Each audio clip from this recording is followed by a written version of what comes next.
Igor, hi, welcome.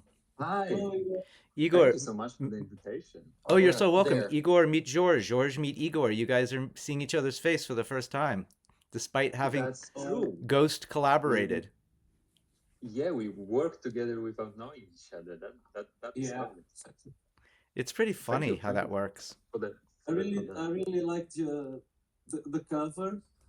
I, I thought the colors were great. So, but it was fun anyway. oh, you did amazingly. Thank you for what you did. Yeah, Thanks. I guess uh, best collaborations come out of sometimes getting stuck on a color or something like that. So that was lovely, really. Yeah, cool. I mean, I have to say, Igor, to be fair, I also really loved your colors. I kept sitting with them for a while, and sometimes I'd be like, God, that's really good. It's so interesting. But then there'd be moments where I just felt like it was Super Mario Brothers because it was so green and red, and it had these bright colors, and I just kept thinking, I don't think that's this city. It felt like rich and vibrant and very you, and I loved it. Like it completely fits with your oeuvre of work. But I just kept thinking, I feel like there's something more there. And you got busy. And then I asked George if he could take a look, and he came up with something just completely George, just completely different. And so George's palette and the mix of your vision and George's palette was just so delicious. I'm so thrilled by it. No, that is perfectly fair. Yeah, like I probably also got stuck in some sort of a loop in my head of colors, and you weren't happy, and I was more and more like, oh man, I really want him to like this thing, but I'm getting just looped around in this palette, and I don't know where to take it. So I'm really Mm. glad in the end we did manage to get it somewhere with Well, I, the power of collaboration. I think part of it too must have been that I had given you a set of directions that you followed pretty well. Like I gave you a vision, and then the vision that I had given you was I realized wasn't right. And so with George, I gave him no vision. I gave him no direction at all, just to see where he would go with it. And then he brought something completely unexpected that I never would have asked. I mean, that yellow sky, that mustard yellow sky is so beautiful and so not at all what I would have thought to do with it. Yeah, but it is so fun. And the deep shadow, you have this deep shadow running at the front of the image and just the sunlight coming from off screen behind that building. It's really compelling. It's so unexpected. Yeah, Yeah, yeah. that's the one idea I really had. The rest was doing it. The real idea was casting the shadow because Mm. I thought it would help us focus on Caleb. It would intersect with Caleb, so I thought it might make him pop up. I'm gonna bring the image up, see if it'll let me do that. And What at it, the risk of Especially, being like a glowing fanboy here, George, I was actually going to say, like, the thing that struck me about your art more than anything else was it felt like it was real. It felt organic. Like these didn't feel like they were images captured on paper. It felt like these are real people. Like it's hard to put this into words that just like even something that could have been seen as just a static image, like when he's standing in front of the car, gassing the car up, it felt like I could have literally pulled up to any gas station anywhere and seen this and felt this. And that's, I mean, also to you, Joshua, like the world is real. Like mm, that is the only way to describe it. This does not feel fabricated. This feels like it is literally outside. I'm pointing like y'all can see it. It is literally outside this window right over here. This takes place in what we are feeling, and mm. it's hard to have something just feel that naturally organic and have it not feel forced, but it just feels real. And that is one of the reasons I fell in love with the story. Like of the four times I've read it, spoiler alert. But it is, but yeah, it is brilliant, and y'all should be incredibly proud of the work you have done. So I nice. think it's becoming something. It's becoming something. With number two, and now with number three, we haven't started actually, but we will soon. And I hope it gains more roots, and I and lots of credit goes to Joshua because of your words, Joshua. No, The no. descriptions help a lot, and your work on also finding images and finding inspiration. Like 80% of the time, your references kind of satisfy me, and I feel inspired by them. So that's a lot of credit on helping building the visual part of it. So I mean, I'll have to share that, Joshua. you're very kind. I think it's obviously such a partnership, and it's really funny too because hearing it's so nice, Sonny, hearing this glowing joy about the work that we've done. But of course, George and I are already on issue 3, and and I'm already like Right. issue 3 is like the best thing I've ever written, and like issue 1, that's old hat. Like I'm glad you like that, but that's Yeah, like that's cute. The good stuff is coming. I've Yeah. read draft number 1, and draft number 1 was already great, and so heartbreaking, Joshua. You're an evil writer. Why?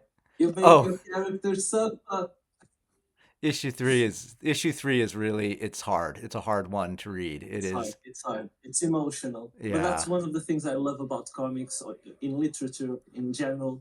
When you're feeling like the characters are feeling, and I get that from the script alone, and it helps me a lot. The thing about issue 3, the reason I love it so much is because it's so relentless. Like it has this incredibly difficult beginning, and then the next scene is like emotionally heartbreaking, and then it's really funny for a little while, and then it gets so heavy, and then by the end it is just like, it's so painful, it's so like edge of your seat awful, and then there's this like incredibly cathartic ending that just like opens up the whole world again. Like I don't know, like I'm so excited about it, and I've already got like all this ideas going for issue 4, and I can't wait to get started. But issue 3 is my favorite.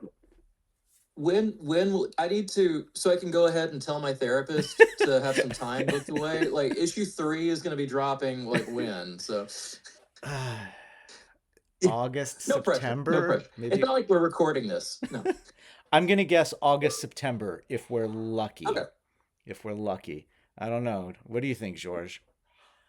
Like I think we could do that. If you start on 3, if you start drawing 3 next week, I'm thinking you'll be done by June, which means if we could have our next Kickstarter right after I ship, which I think we're shipping in June for 2, then that means we could be shipping by September. Yeah, I think that's right. All right, we're starting to get into a rhythm. And the next issue, I think it will be a bit faster. You think because so? It's very character driven. Mm-hmm. So not so much backgrounds and world building. Okay. So hopefully it can shave a little bit of time. But I've also given you a couple of pretty intense action scenes to do. Yeah, but action scenes actually don't need the minutia of many backgrounds and references.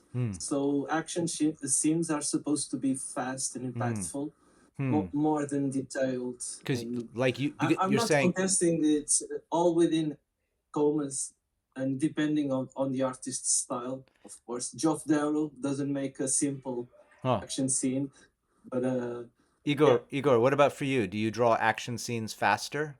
Because it's... Oh, of course, yeah. Well, I'm completely agreeing here because action, it seems like there's a lot of happening because that's the point of an action scene. But yeah, it's very character driven. It's very focusing on the one thing of the action, not the surrounding scenery, right? Unless, yeah, like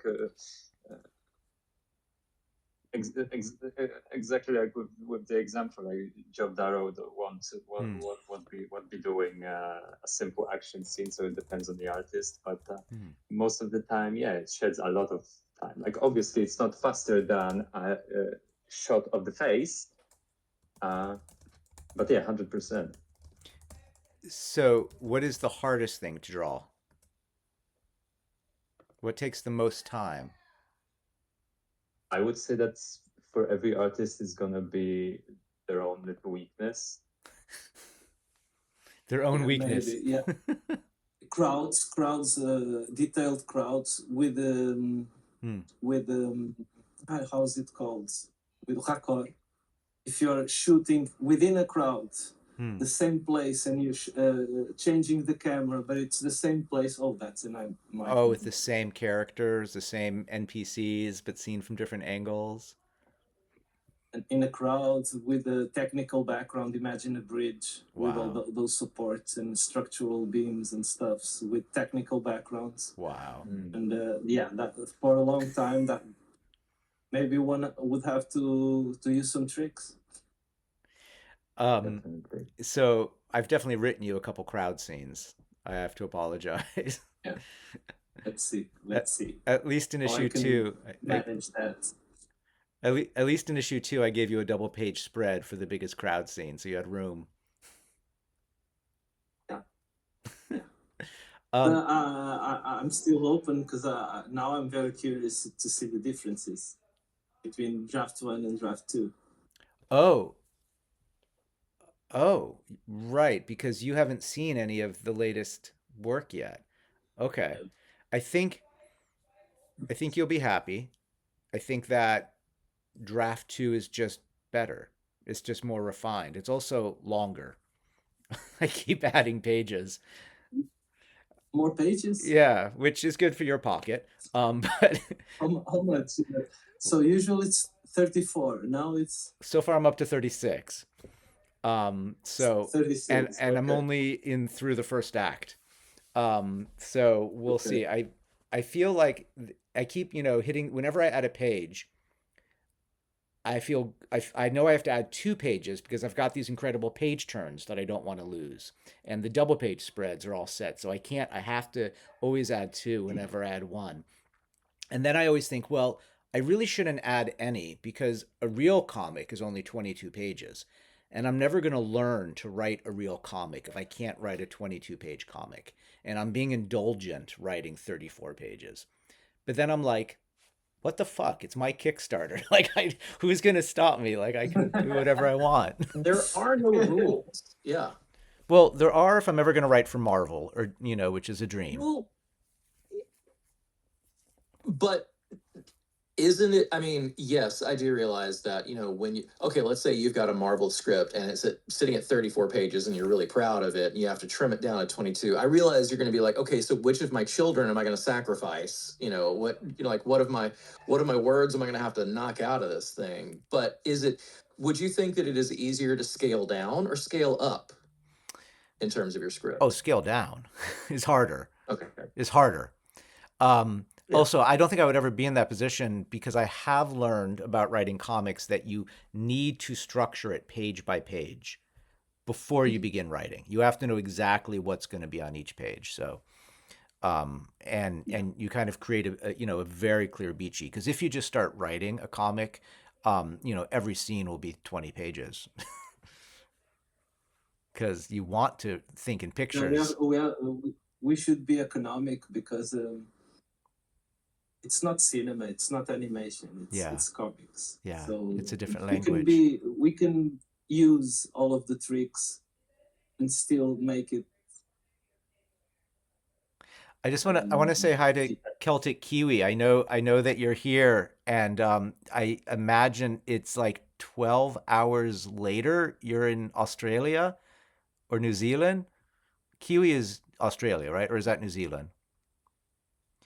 But I just want to say hello and welcome. Hello. And Sonny, where are you? What part of the world? Located in Pennsylvania. Pennsylvania. In the U.S. That's right. Oh, you've mentioned that to me. And Igor in Poland, George in Portugal. It's pretty amazing, this technology. We are all over the world. Yeah. It's incredible. So right, it's like, sorry. Hello? Sorry, I was just going to say this Kiwi lives in Australia. So Okay. from New Zealand, live in Australia. Wait, you don't have an accent? Okay. People in my hometown ask me whereabouts in America or Canada I'm from, so I'm just unique and confusing. Wait, are you American? No, I've spent 2.5 weeks between Vermont and upstate New York and 2.5 days in New York City. So no, Wait, unless that counts. Wait, your accent just appeared. Had you turned it off? Yeah, it just showed up. I'm unique. Amazing. Amazing. Well, it's great to have you guys here. Thank you so much. Thank you so much for the invite. Are either of you guys creators? Do you write or make comics or make art? Right, not comics. My daytime gig is I work in higher education. I'm an academic advisor, and there was a brief decade of my life where when my partner and I found out we were going to have our first kid, her job provided housing for the university we were both working for. And I said, well, let's not be pregnant and homeless. Let's I'll be a stay-at-home dad for a year. We'll save up a little bit of money. No worries. 1 year turned into 9.5 years and a second kid. Wow. And during that time, during nap time, primarily when I was asleep, that's when I would start doing my writing and stuff like that. So I've actually been published internationally talking about parenting from a male perspective. Wow. And things like that. So it's I mean, don't get me wrong. Awesome. Comics are like my dream, but I guess if I have to do some kind of professional educational writing, oh well, whatever. So I'm very impressed actually, because before I had my first kid, I read so many of these books of and especially from a male perspective. I don't know if I read yours, but I definitely was like, I'm really paying attention to this. And then when my first kid was born, I was like, well, now I'm going to write my book about parenting. And there was no time to do it. I don't know how you did it, because that was the last thing I was going to do. Well, it was mostly done on weekends when it was Friday night. My wife would be like, okay, now you've got a Friday evening and a Saturday and Sunday. And I would basically move into a coffee shop for about 24 hours and do stress writing and editing.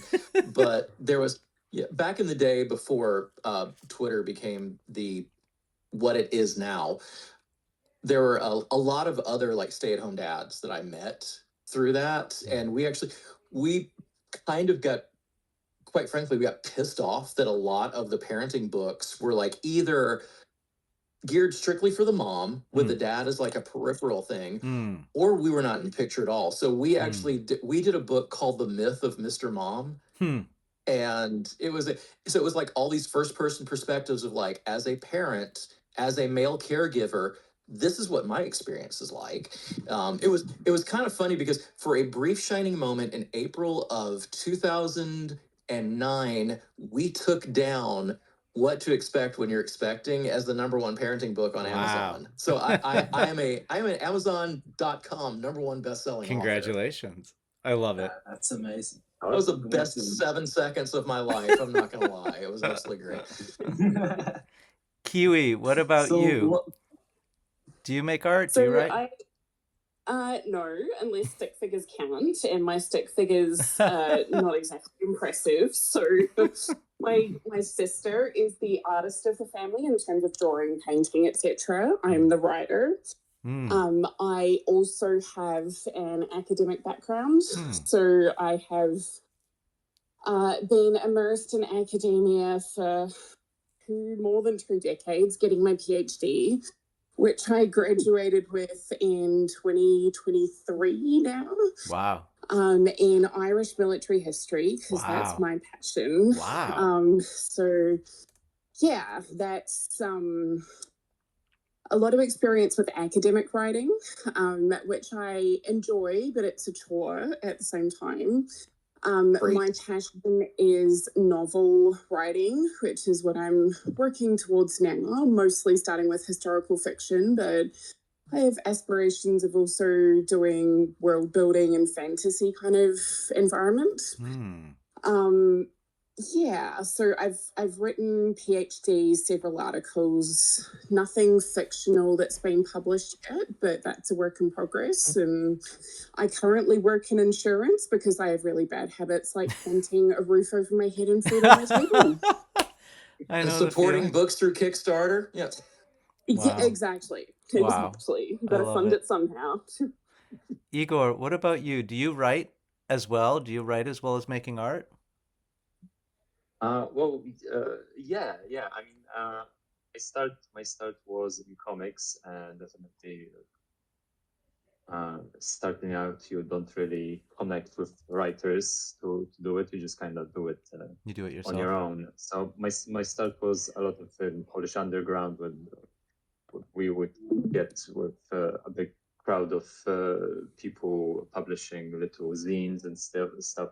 So I did a lot of short form writing, uh, and I for a long time I didn't really touch long form, and I am slowly getting into it. So I am currently writing myself a second comic script Yeah. without even starting the first one.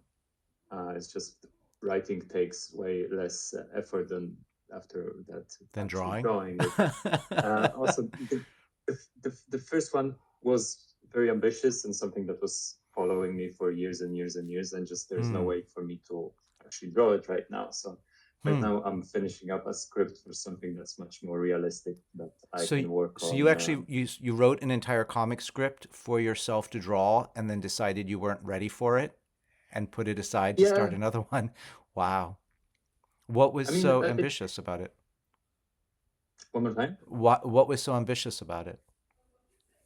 Uh, well, I don't know how much you delved into my portfolio, but I am a big enjoyer of very detailed, very detail heavy Yes. drawings, Yes. and this is a project that's been following me for years. Was kind of based in my big fascination in uh, religious paintings. It's nowhere Hmm. religious in nature, just Like this one. the nature of the art, I guess. And this was a feeling that I wanted to convey through this story. And that is just a little bit too much right now. Like we To were just you talking mean in terms of about parenting books and stuff. yeah. I just had my first kid recently, so that definitely dips into Congratulations. the Yeah. time budget. Oh, thank you very much. Congrats. So yeah, right now I literally started maybe a month ago writing something much more reasonable. I'm getting close to finishing it up. What do you mean by To reasonable? Do you mean like you could draw short it, or that something that's that shorter and something that I don't have such big art expectations out of. Something that I am okay with doing, black and white, hmm. looser, not so detail heavy. Hmm. And I'm also kind of looking forward to maybe exploring a simplified art style with it, Hmm. because for a few years now for a few years now, for a long time I was very much invested in like very detail heavy art, Hmm. very time consuming illustrations, and Yeah. I guess I'm ready to figure out also something, an alternative when it's needed. Is that a financial consideration? Like you're thinking you can do something faster that there's more of an audience for, or is it really trying to embrace a simpler Oh no, it's style? just Because I, you have a I kid need and to you don't. work during the day, Yes. and Got it. so I can. It's time Yeah. rather than financial. No, I Yeah. am completely not worried about the audience. Hmm.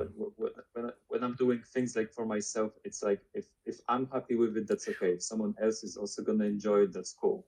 But I'm not looking for it as a Yeah. profit thing.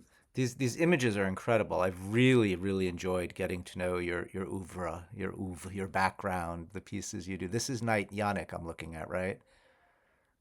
Do you see the I image that I'm yeah. showing?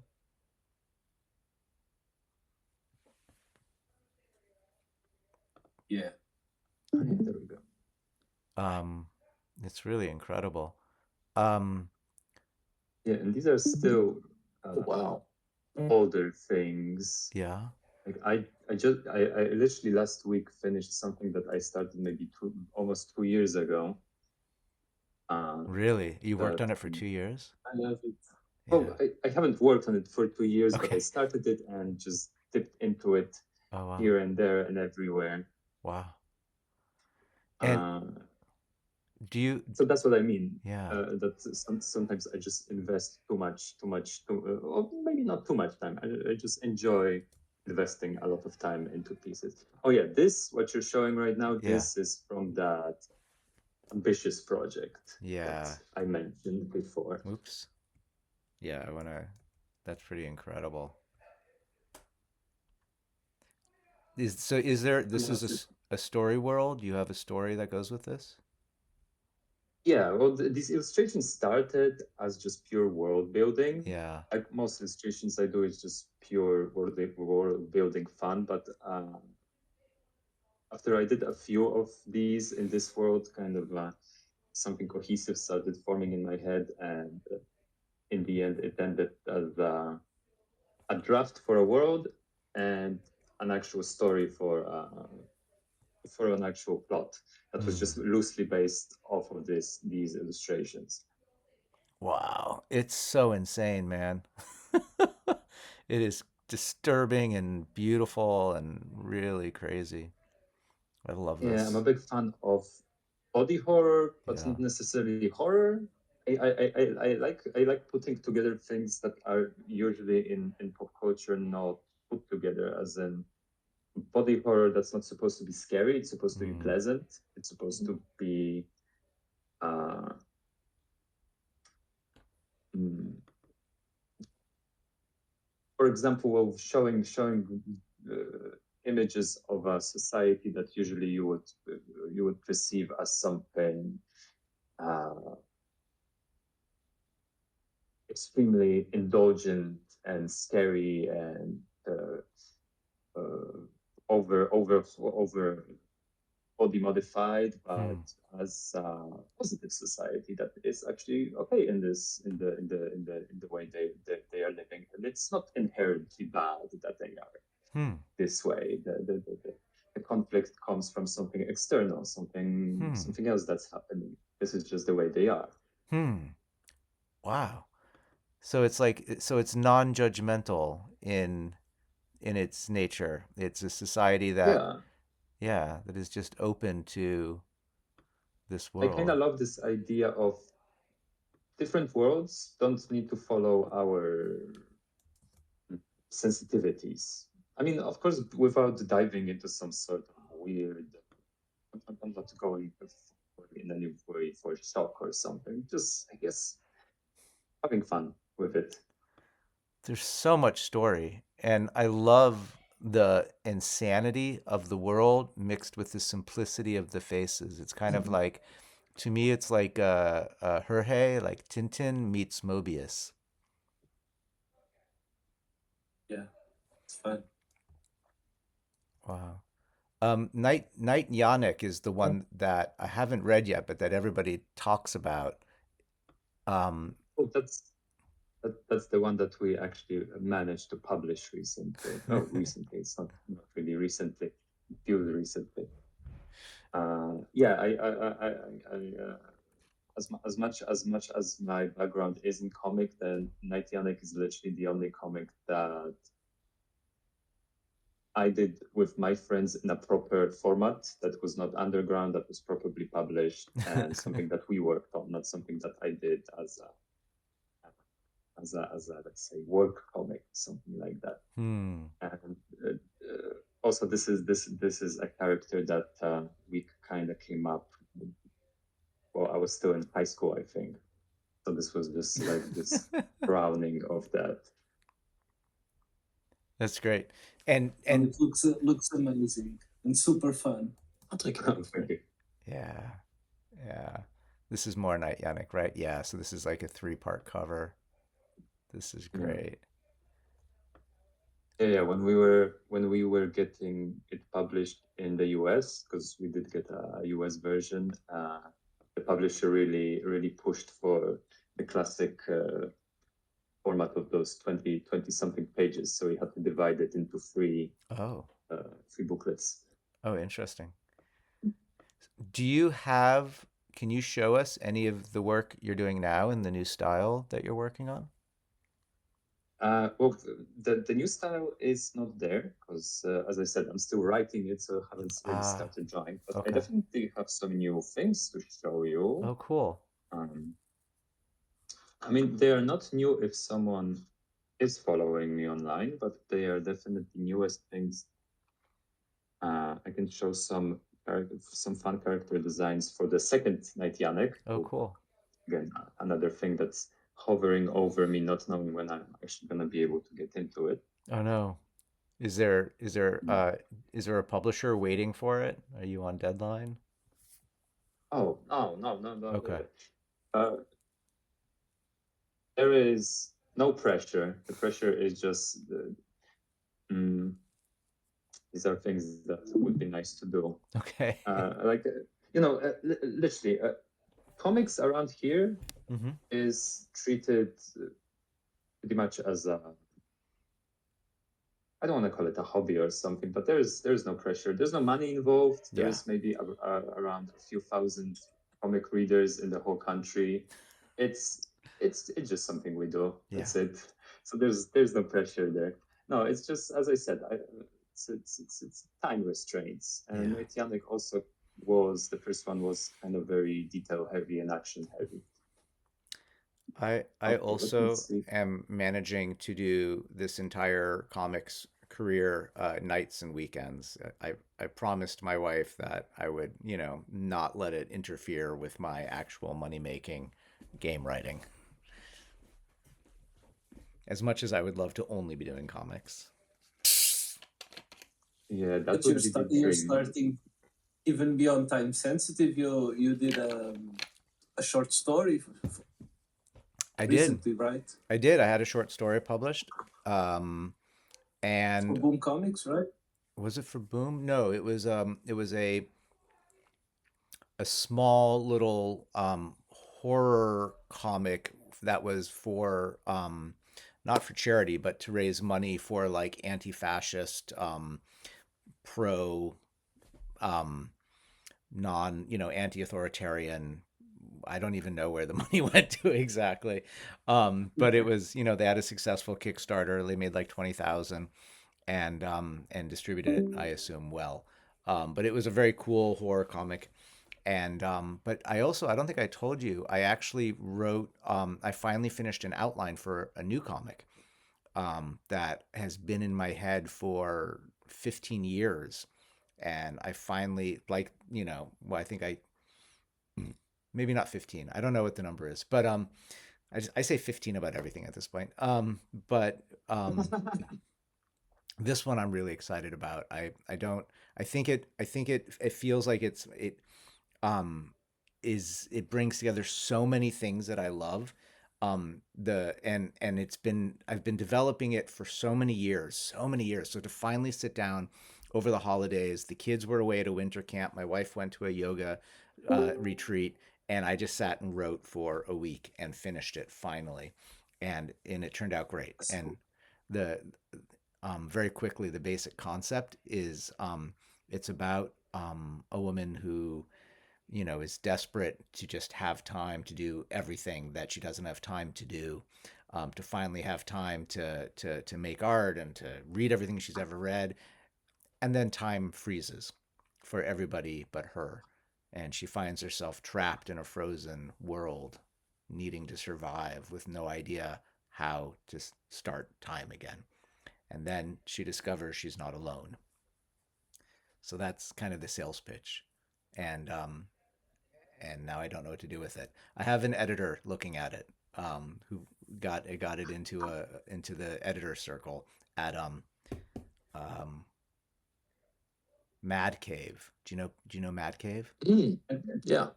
They're doing good work, if I'm correct. If it's who you think it is. Yep. Yeah. They were one of the publishers. People mentioned to me that they're doing good work recently. Yeah. I like the editor I met there. So, and he was interested in the idea. So I figured good place to start. I'll start there. But that I'm excited about. Cool. Igor, did you Have you given him a time sensitive? has he seen time sensitive at Mad Cave? Yeah. He See. Yeah. I had pitched it to him before I found you, and they had rejected it. They said that they already had a time travel book. So he said, but good writing, and if you ever have anything else. So I showed him some ideas, and he had liked this one, and so 2 years later, I pitched him I gave him the actual outline, and he said, yeah, I dig it. Let me show it around here and see what we can do. Maybe now with time sensitive with 2 issues, you would have like a good, even better notion of you as a writer. Yeah. And also, Ooh. you'd give him the right. I don't know. You showed him you're keeping rhythm and doing stuff. Yeah. So that would be cool for you and for me too, of course. Igor, tell us what you're showing us. Yes, so these are just a few things from few ideas from the newest things I was working on. Still very much purely world building, just exploring ideas, exploring where I want to take it. But yeah, these are let's say additional deities for the world I'm thinking of. And yeah, I'm showing you really just still things I'm playing around. It's beautiful. It really Thank is. you. Yeah, things I'm just playing around with style, with characters, with the vibe I want to get. They're so cool. Watcher of the quiet words, watcher of the things unconsidered. Wow. Oh wait, the wrong way going here. Ooh. Yeah, something a little bit more cartoony because I'm dipping a lot in between, a little bit more serious, a little bit like this sweet spot between cartoony and I'm jumping that one, right? And this is the thing I was mentioning before that took me so much time recently. Really? Of course. Because we just said that action scenes aren't that difficult, right? But with enough characters, that's a battle. That's a whole battle. Each one. Yeah. I really wanted to push myself kind of back into for the longest time. I kind of dropped a lot of action focused illustrations to do a big scenes with big perspective, big backgrounds. So I wanted to do something really just purely character and develop every character. So every character is a different type of profession or something. I needed every character to be completely different for the next one. So I was really every day I was designing another thing. So they're almost. I guess I'm really happy with it. They're almost each a different style as well. Like you have so many different aesthetics going on. Maybe. I mean, definitely wouldn't call it different style, but yeah, I think trying to be very everyone each of its own. Yeah. But yeah, going back to the projects we talked about, for example, here's some character explorations for the second Rycerz I'm a big improviser, and that's a weakness sometimes. An improviser. So I decided this time around to really go into proper. It really shows like such a dynamism, and the shapes are so. They remind me of animation, of course. Yeah, I love it. I love the vibe, the colors. I love the more fantasy-ish you're becoming. Like, I feel a little bit of Miyazaki, and delicious. It's delicious to see. Oh, that is lovely. Thank you so much. I think I know what I meant when I said different like genres or styles. It's the way like the figure here has a very small head and the figure before this had a very large head. it almost felt like even they're in the same world, but they're drawn in different they're It's so drawn good. different styles, one very cartoony and one more realistic. And the yeah, and there's something about like the mix of realistic and unrealistic proportions maybe that make them feel like they're in different worlds. Yeah, I know what you mean, but I'm a big fan of mixing that, and I always believe that Yeah. if you have even very different feeling things, but drawn in the same line, in the same color style, in the same in the universe, they still go perfectly together. I Yes. mean, look at how the hell is One Piece this popular, where every character is such a completely different monstrosity sometimes, but somehow it works. Somehow. It works. Oh, yeah. So, these are very loose ideas, but yeah, this is basically it. And how do I stop the share? Igor, this is great to see. Thank you. There you go. No, thank you so much for giving me this opportunity to show this. Oh, it's so great. I will. if it's okay with you, I'm recording this and I'll share it with a larger audience as well. Perfect. Oh, by the way, Joshua, I did watch the video. Just so you know, the video was watched On the for the Kickstarter? Kickstarter. Yes, so you know. Thank you. Not very many people watched it. It's really, I'm fascinated by how few watched it. Like, See, what's that, Sorry. Kiwi? I watched it several times, but also showed it to my partner because he doesn't know it yet. He gets up to my place tonight. I got the Back to the Future cover variant for him Oh, nice. because he was like, I really like that one, but I liked cover A.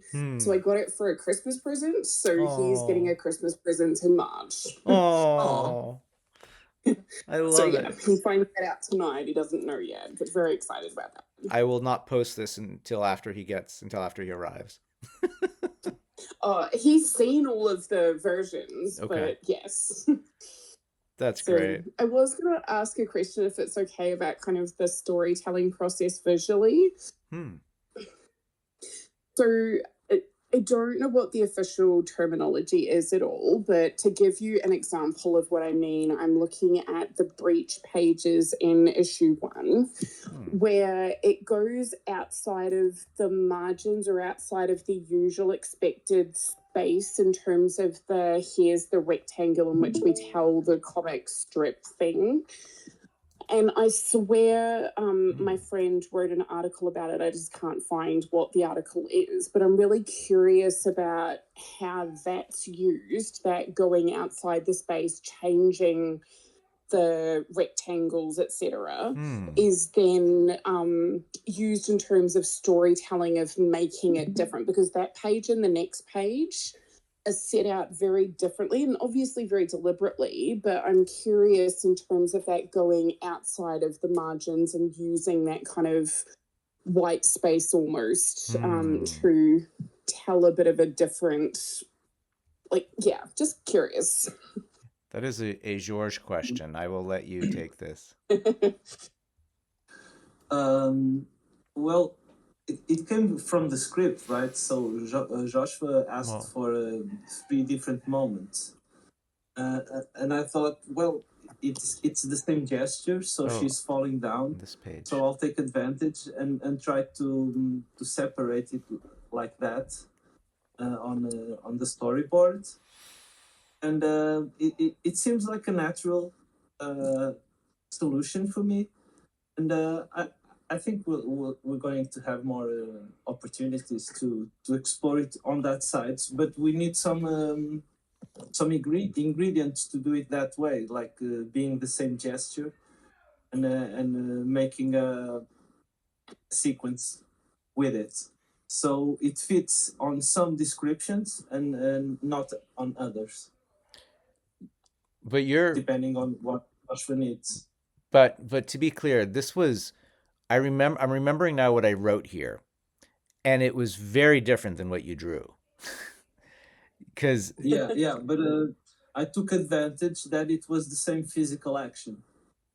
of them jumping. The jumping and So all falling. through the air, and you described 3 different times. I did. So I think I bled it out to the double splash, and without the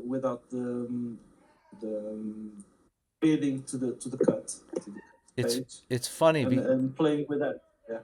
Oh, I'm sorry, I'm interrupting you, but I'm now my brain is like going back to like I love this page so much. It's one of my favorites, and my brain is now suddenly flashing back to the original vision that I tried to describe to you, and it was a piece of writing that I loved. Like as a piece of writing, like a visualization of something, but I remember it was like it was like 3 vertical panels with with one looking in as they dived into the portal, one from the side as they went through the portal, and then one from the front as they came out of the portal.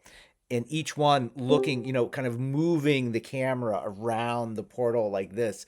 I don't know what, and you kind of took that and you were like, yeah, I get the idea.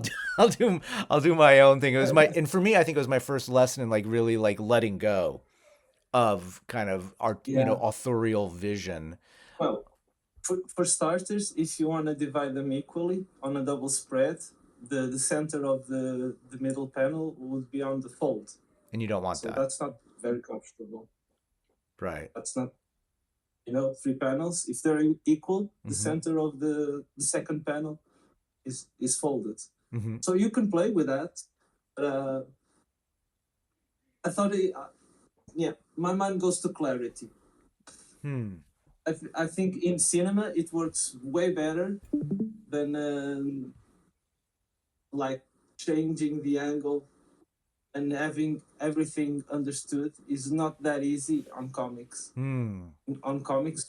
But I tend to my drawing is a bit detailed, so I tend to storyboard it kind of simple.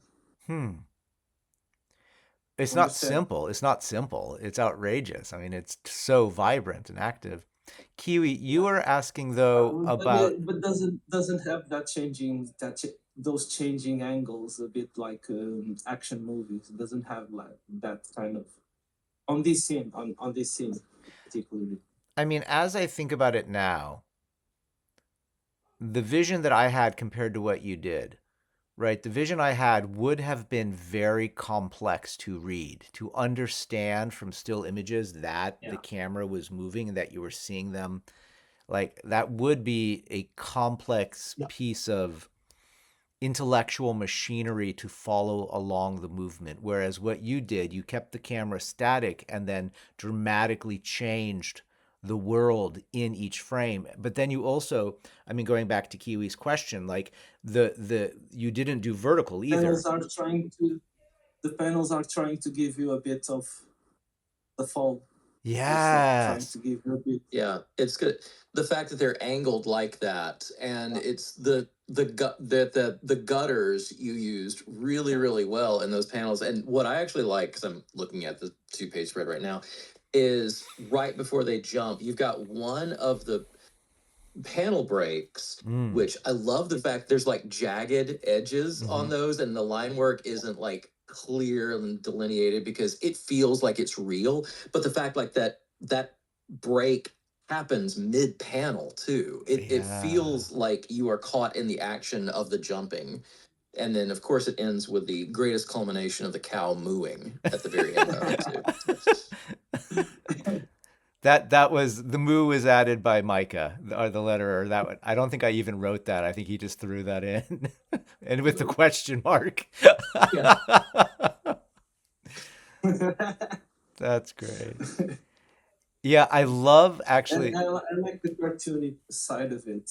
It's very important, like that, keeping that balance, and I think you do it well. Yeah, having a bit of humor, fun with it. I think as well, because up until now the story's been not straightforward, but it's been we're discovering what's going on, etc. This is kind of this burst of something completely different that's unexpected, that's like it just shows a different phase of the story entirely, and drawing it that differently really helps create that atmosphere. It's interesting too, because I'm realizing that up until this moment, it's pretty much been psychological horror, right? It's really quite frightening what's happening to this character. And this is really like Tallulah comes in and she's this breath of fresh air. She's funny, but it's also scary with the enforcers come in.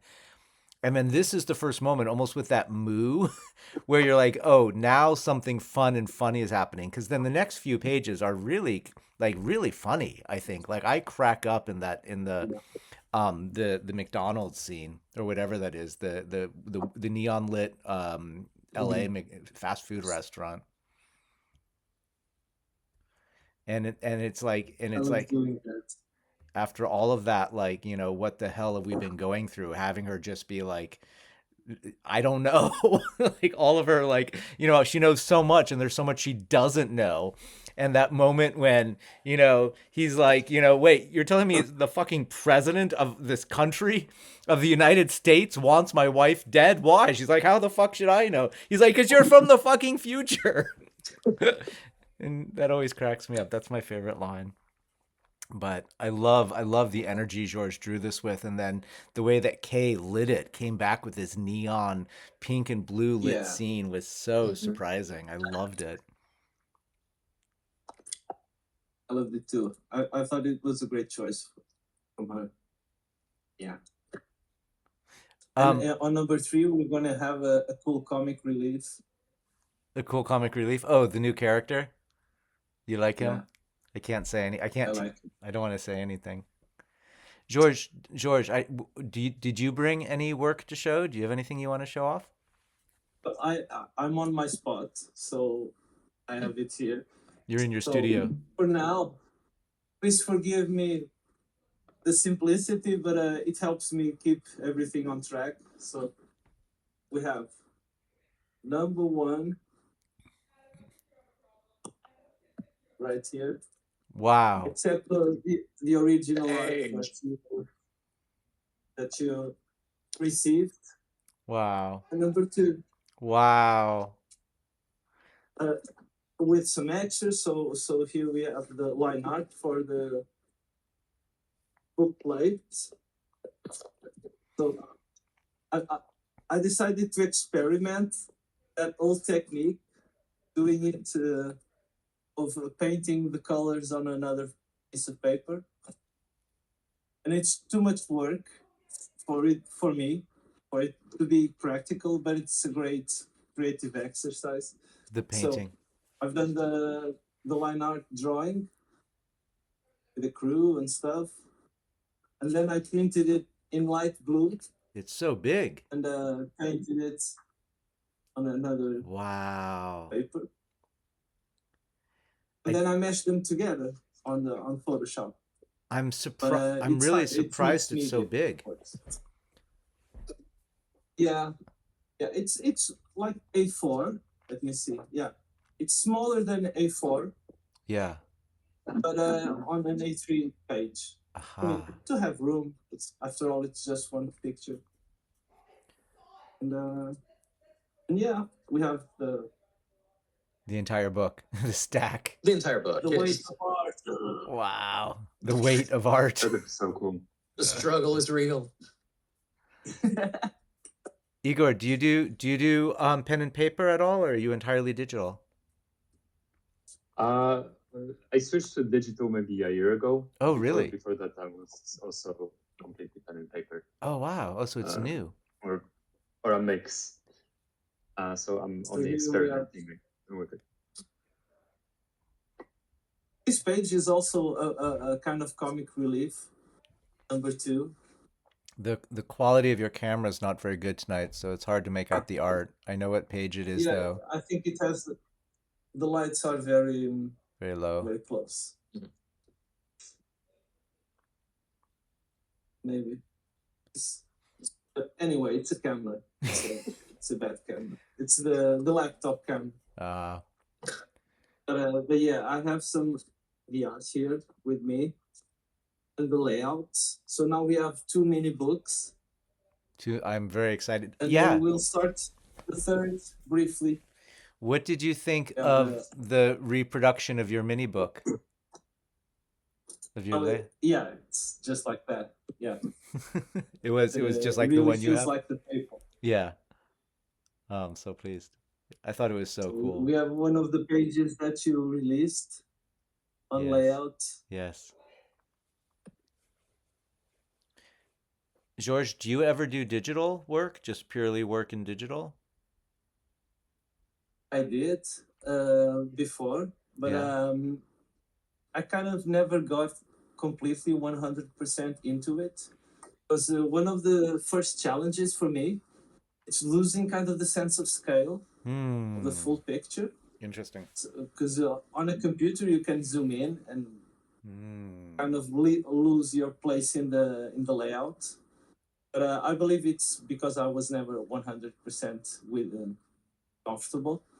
And then I had like some health issues, like the sciatic nerve started to afflict me. And I figured that it's most probably because I just have the laptop here, the monitor here, and I stand still for a full day, like focusing on a small space. And when I switched back to doing it by hand, so I do this kind of stuff. I reach with the arm, I go get the ruler, I have to erase something. And although those mini movements are much less sedentary than working on digital. Fascinating. Wow. And also the original art. I like the original art, and I like kind of getting my hands dirty. Yeah, the dirty hand doing is what you called it in your essay. I loved that. Yeah. It's a kind of for me, it's a kind of I never broke the relationship in drawing to digital. I never got fully immersed in it. And but I'm comfortable with Photoshop and manipulating it in a digital environment. Igor, I'm curious to ask you then. You said you were entirely hand drawing until you switched to digital about 2 years ago. Can you talk about why you made that transition and what it's been like? Yeah, well, entirely by hand is not exactly true. There was a switching period. Basically, when my sketches became too crowded, at some point I started just sketching digitally, then printing it out and inking it on paper. Okay. So I was just sketching it digitally, so I wouldn't completely ruin the paper with constantly erasing and drawing and erasing and doing this. But I would still, after it's printed, and then ink it on paper. And only recently I started playing around with going fully digital, just because during one gig where I had to just do things digitally, I had a chance to experiment because I was made to, and I liked what I came up with. So I was wondering, how would it look like if I do my illustration but doing nothing? And I was scared very much to ruin it at first, because I was thinking, I'm gonna now spend another week doing it digitally just to decide, should have done it on paper. I wasted all this time. But I did it, and I actually liked it. So I'm seeing how far it's gonna get me. I'm definitely not breaking up with pen and paper, but I'm seeing where this is gonna get me, at least for now. The work that you were showing us tonight, your artwork for me feels very comfortable within digital. Like I find it very fluid. So for me, as an outsider, it seems like you are very in command of your talent in digital. So I would keep up. I guess this is why I like it, because up until now my line art was very like someone said, very Tintin, with this very strict thin line. I was doing line arts with uni pins, not with like a pen. So so it's my first time really exploring really more, I guess, emotion-driven lines, and I guess I'm just having fun with it. I completely agree with what you said about losing scale completely. It is much more difficult to find yourself with the zooming in and out. I recently found that something that helps me is in Photoshop you can kind of open your picture twice at the same time and draw on one window that zooms in and out, but you have another window open next that is always the full picture. So I just go, wow. Yeah, it's a good idea. Maybe I'll try it. I can imagine though that once even for coloring is useful. Yeah, very. I can imagine though that once you have zoomed in on your work and been able to zoom in, it would be hard to let go of that. Like that to me, like I understand the sense of losing sense of scale, but also the ability to get in close into your work and work on a tiny area seems like I would miss that once I went back to pen and paper. I would like be trying to zoom into the paper all the time. Drawing is not like that. It's more subtle than that. Sometimes you do more with less. Right. And sometimes you suggest, or agile artists suggest more than they do, and that's all that we need. It's like the believability of it. You don't have it's not photorealism. Yeah. It's not. Yeah. I mean, personally, I wouldn't really miss the zooming in and out. I think mostly the zooming in and out comes from the fact that the digital tablets are never going to be as precise as physical tools. So when I do something on paper, it's enough to get my face a little bit closer. But with a digital pen that is a little bit rounded, the screen, I mean, unless it's like something super extremely new and high definition, is also not as precise as actual physical ink on paper. So I don't think that's such a big improvement on the art itself. Interesting. I wanted to ask you earlier, the work that you were showing us, was that work you had done pen and paper and then colored digitally, or was that all done digitally? No, that's the digital stuff. These are the new things. Okay. But Richard Janek that you saw the night Janek thing, that was still pen and paper. It was, but then colored digitally. Yeah. Well, it was colored not by me. Cool. Sorry to interrupt. Thank you so much, guys. This has been absolutely fascinating, but I got to go be a responsible person and work. So. Is it? And I have to go put my son to bed here. This has been a total pleasure. I've got a 12-year-old and a 16-year-old who keep coming here going, "Dad, dinner." And I'm like, I know. Eat whatever you want. You're fine. You guys, thank you so much. Yeah, this has been an absolute pleasure. Hi.